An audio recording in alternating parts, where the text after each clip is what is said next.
Karibu katika hitimisho letu la ule uchambuzi wa yale madai ya Waislamu kwamba Muhammad ametabiriwa katika vitabu vya Torati na Injili. Sasa nikukumbushe tu madai haya ya Waislamu yanatokana na Qur'ani yenyewe ambao wanaisoma wao katika ile sura ya 7 aya ya 157 ambayo inasema kwamba wataposoma vitabu vyao hivi vya Torati na Injili basi humo huyu Muhammad anakuwa ametabiriwa. Sasa leo hii tutaangazia aya mbili. Moja inatoka katika Kumbukumbu la Torati sura ile ya 33 mstari wa 2 ambayo hawa ndugu zetu Waislamu wanadai inamtabiri Muhammad.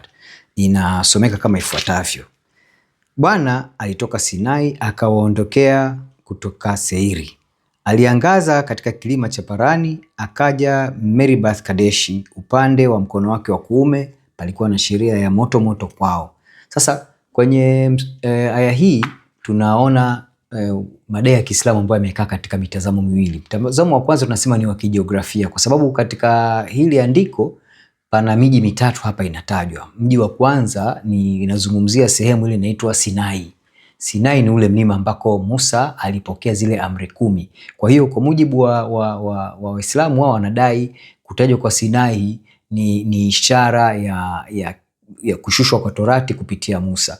Na sehemu ya pili inatajwa ni Seiri. Kwa mujibu wa Waislamu wao inasema Seiri ni ile eneo la Galilaya ambao wanalihusisha na ujio wa Kristu na kuteremshwa kwa Injili. Kwa sababu Waislamu wanatumia lugha ya kuteremshwa, kwa hiyo nitaitumia kama wanavyoidai wao. Na sehemu ya tatu inatajwa eneo ambalo linaitwa Parani. Kwa mujibu wa Waislamu wao wanadai Parani ni jina la kale la vile vilima vinavyozunguka mji wa Maka. Hili ndio dai lao, na kwamba Parani inatajwa hapa kama ishara ya ujio wa Muhammad na kuteremshwa kwa Qur'ani.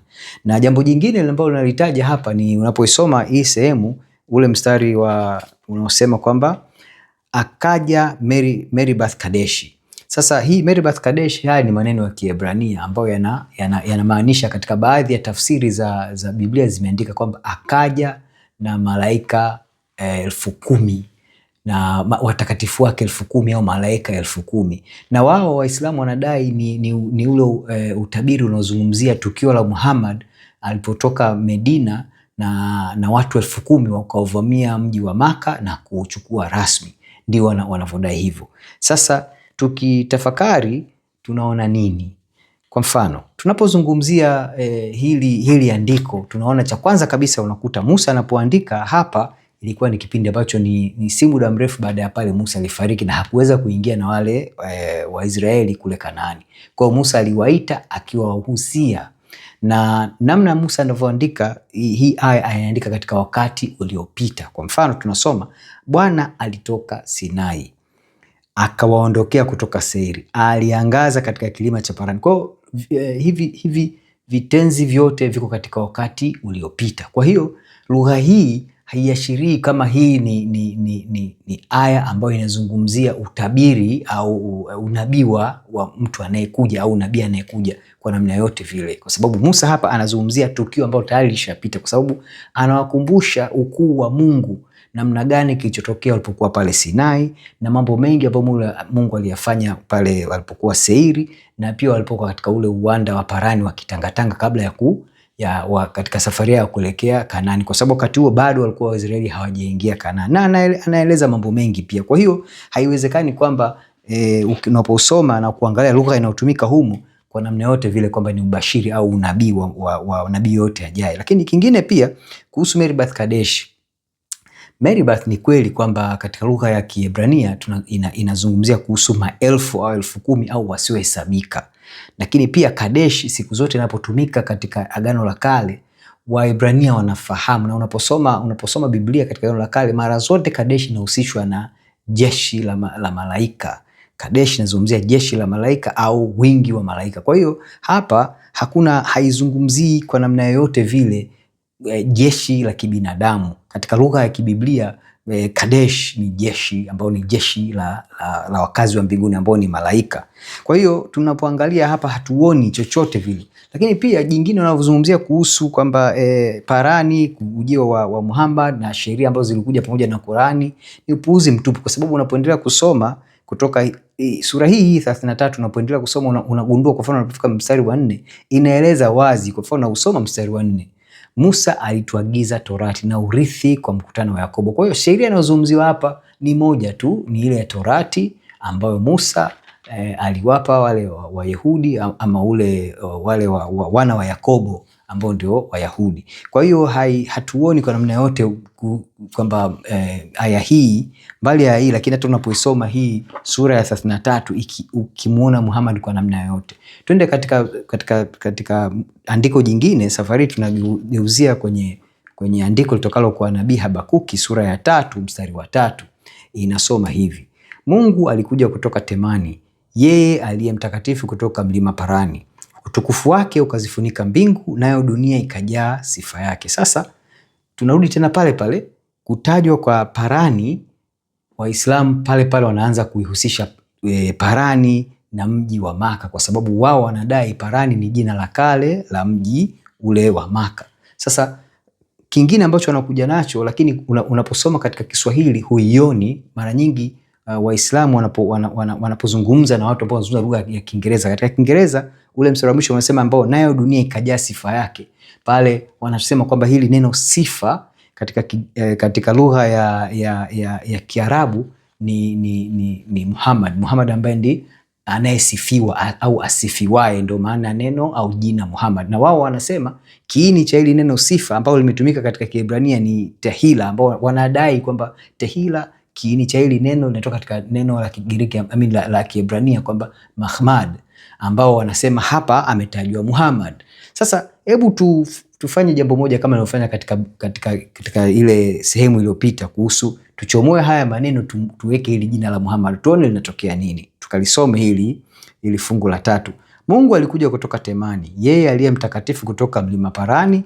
Utukufu wake ukazifunika mbingu, nayo dunia ikajaa Muhammad. Kwa mujibu wao hii kipengele cha mwisho ni kama inatakiwa isome nayo dunia ikajaa Muhammad, kwamba ile sifa yake, yani asifiwae, kwamba huyu ni Muhammad. Kwa hiyo ni mchezo wa lugha tu, hakuna maana yoyote unapoisoma hii sehemu. Na unapochunguza, unapoisoma kwa umakini, na imetambulika siku zote kwamba Habakuki yeye alikuwa anaandika unabii huu kuhusu Waisraeli wakati ule wako uhamishoni Babeli. Hakuna unabii wowote ambako Habakuki anauzungumzia kuhusu ujio wa nabii fulani. Sasa nini hitimisho letu? Tukasome Mathayo sura ile ya 7 mstari wa 15 mpaka ule wa 20. Mathayo sura ya 7 mstari wa 15 mpaka ule wa 20. Tumsikie Bwana Yesu anachozungumza. Anasema hivi: jihadharini na manabii wa uongo, watu wanaowajia wamevaa mavazi ya kondoo, walakini kwa ndani ni mbwa mwitu wakali. Mtawatambua kwa matunda yao. Je, watu huchuma zabibu katika miiba au tini katika mibaruti? Vivyo hivyo kila mti mwema huzaa matunda mazuri, na mti mwovu huzaa matunda mabaya. Basi mti mwema hauwezi kuzaa matunda mabaya, wala mti mwovu kuzaa matunda mazuri. Kila mti usiozaa tunda zuri hukatwa ukatupwa motoni. Ndipo kwa matunda yao mtawatambua. Bwana Yesu anatuelezea mambo makubwa mawili. Kwanza, anatuambia tujihadhari na manabii wa uongo, kwamba sisi kama Wakristo swala la kuja kwa nabii uongo kama Muhammad sio jambo ambalo la kutushitukiza, kwa sababu Bwana Yesu alishatuonya. Lakini pia anatupa namna gani ya kuwatambua hawa manabii uongo. Anazungumzia kwamba mti mwema hauwezi kuzaa tunda baya, hali kadhalika mti muovu hauwezi kuzaa tunda zuri. Ukiendelea kufuatia mchakato huu au vipindi vyangu, nitakuja kumzungumzia huyu Muhammad, kwa sababu Waislamu wao wanapomzungumza Muhammad siku zote katika umma au katika hadhara au baina yao wenyewe, wanachagua zile visa vizuri vya kumwonyesha Muhammad kwamba alikuwa ni mtu wa ajabu, mtu mwema, mtu ambaye ni mkuu kabisa, kwa sababu Qur'ani inadai ndio mtu bora kabisa na ni mfano wa kuiga katika vizazi vyote. Lakini tunapokwenda kusoma hadithi zinazozungumzia kuhusu maisha ya Muhammad, tunakuta hadithi ambazo zinamuonyesha Muhammad na visa vingi vya ajabu na vya kushangaza na vya kusikitisha na vingine vya kuchukiza kabisa.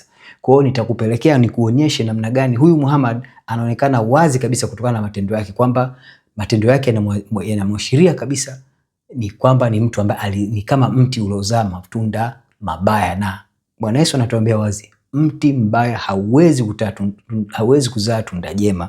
Hebu tumsikie Mtume Yohana anatuambia nini kuhusu namna gani ya kuwatizama hawa manabii wa uongo. Na pia tunaposoma Qur'ani tunagundua kwamba kiujumla wake Qur'ani inakuja kupinga mafundisho ya kuhusu Bwana wetu Yesu Kristo. Kwa mfano, Qur'ani inapinga umungu wa Bwana Yesu, Qur'ani inapinga Mungu kuitwa Baba, Qur'ani inapinga Mungu kuwa na mwana. Qur'ani inapinga kifo cha Bwana wetu Yesu Kristo. Anasema tu katika Qur'ani unapoisoma na tafsiri ya Waislamu inasema kwamba huyu Yesu hakufa msalabani, alinyakuliwa na Allah akapelekwa huko kwenye mbingu ya saba. Na kupinga kwake kifo chake pia kunapinga ufufuko. Na maana yake nini hii? Kiufupi tu kwamba Uislamu ni imani ya mpinga Kristo. Tumsikie Yohana anatutayarisha nini kuhusu kupinga Kristo. Anasema hivi: ni nani aliye muongo ila yeye akanaye ya kuwa Yesu ni Kristo? Huyo ndiye mpinga Kristo, yeye amkanaye Baba na Mwana. Kila amkanaye Mwana hanaye Baba, amkirie Mwana anaye Baba pia. Ninyi basi hilo mlilolisikia tangu mwanzo na likae ndani yenu. Ikiwa hilo mlilolisikia tangu mwanzo linakaa ndani yenu, ninyi nanyi mtakaa ndani ya Mwana na ndani ya Baba. Anaendelea kututahadharisha. Hapa mwanzo nimekusomea kutoka waraka wa kwanza wa Yohana ile sura ya 2, nimekusomea mstari wa 22 mpaka wa 24. Tukasome kutoka katika waraka huo wa kwanza wa Yohana, safari tukasome sura ya 4 mstari wa kwanza mpaka ule mstari wa 3. Yohana anaendelea kututahadharisha, anatuambia hivi: wapenzi, msiamini kila roho, bali zijaribuni hizo roho kwamba zimetoka na Mungu, kwa sababu manabii wa uongo wengi wametokea duniani. Katika hili mwamjua roho wa Mungu. Kila roho ikirio kwamba Yesu Kristo amekuja katika mwili yatokana na Mungu, na kila roho isiyomkiri Yesu haitokani na Mungu. Na hii ndio roho ya mpinga Kristo, ambaye mmeisikia kwamba yaja na sasa imekwisha kuwapo duniani, kwamba roho ambayo haitokani na Mungu, cha kwanza kabisa itapinga Yesu Kristo kuja katika mwili, na hili ndilo Qur'ani inaifanya.